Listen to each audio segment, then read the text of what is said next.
Alright, I am about 2,000 minutes down on this 2996 minute fast in remembrance of 9/11. I'm recording this on the morning of 9/11, and man, we didn't have as good of weather as we did in New York on that fateful day.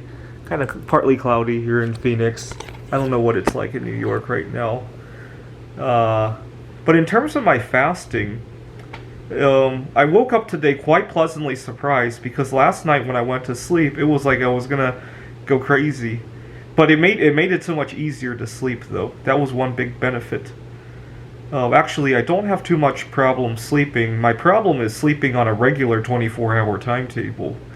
When we were really locked down and had nothing to do last March, I slept very well. I didn't have trouble waking up.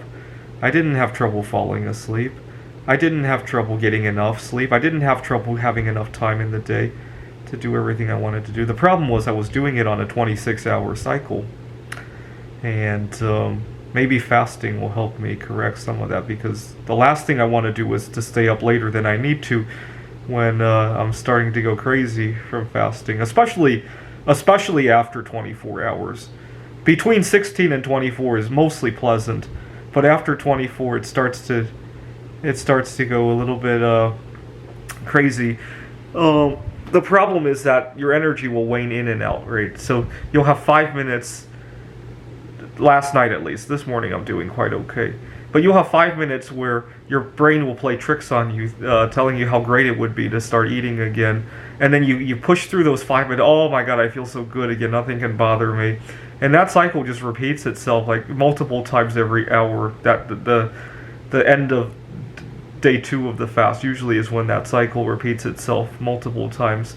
Day 3 is usually quite okay, actually, as long as you can get through those psychological urges, right? You're gonna have events where you eat when you do them, and you gotta be careful, right? When I first started intermittent fasting, I would hide my food because I would instinctively reach for things, right? I lost many fasts at the beginning over stuff like that, so I don't seem to have to do that anymore. It was really nice because the first time I ever went on a 72-hour fast, we were in quarantine, right? I didn't have to answer to anybody. Now I'm starting to have to practice some of that. But very lightweight. Nothing can bother me. This is the kind of time where I'd love to be going in for a job interview or going on a first date, right? Unfortunately, if you guys have an answer to this, please leave a comment. I do very well when I'm fasted. I do very well in social situations. The problem is that a lot of job interviews, they want to take you to a meal. How do you answer that you don't want to eat? Say you have a job interview next Tuesday. Hey, let's meet at so-and-so restaurant, right? How do you tell the interviewer you do better when you're fasting without alienating yourself, as in like your work performance might suffer if you have to eat, right? Leave a comment if you have a good answer for that, because I've never seemed to have a good answer. I had a bad experience one time. I was interviewing for a tutoring agency. This was back before we were doing all of this virtually. And we were meeting up at, well, I had to insist on meeting at Five Guys because that's one of the few restaurants where I can get stuff without too much of a hassle.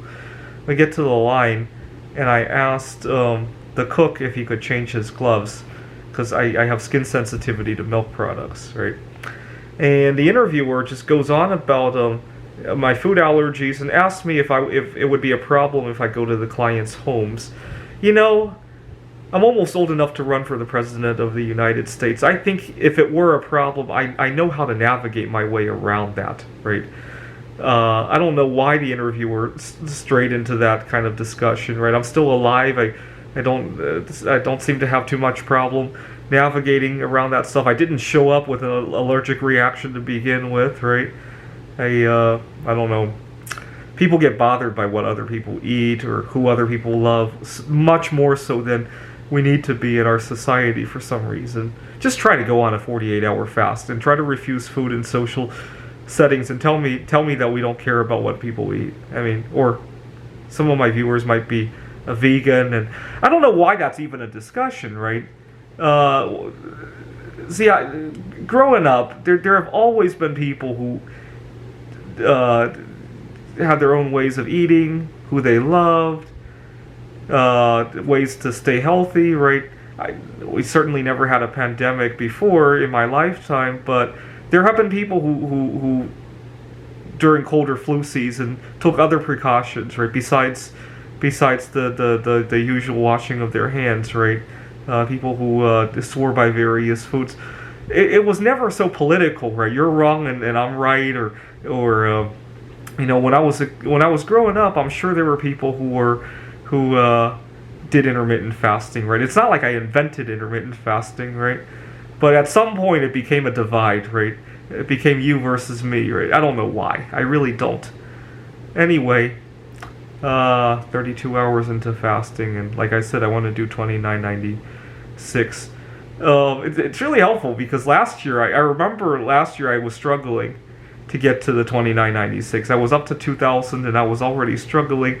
And I remember thinking of how much of a letdown it would be to the other 900 or so victims, or 800 or so, or 700 or so. And I just envisioned entire floors of victims.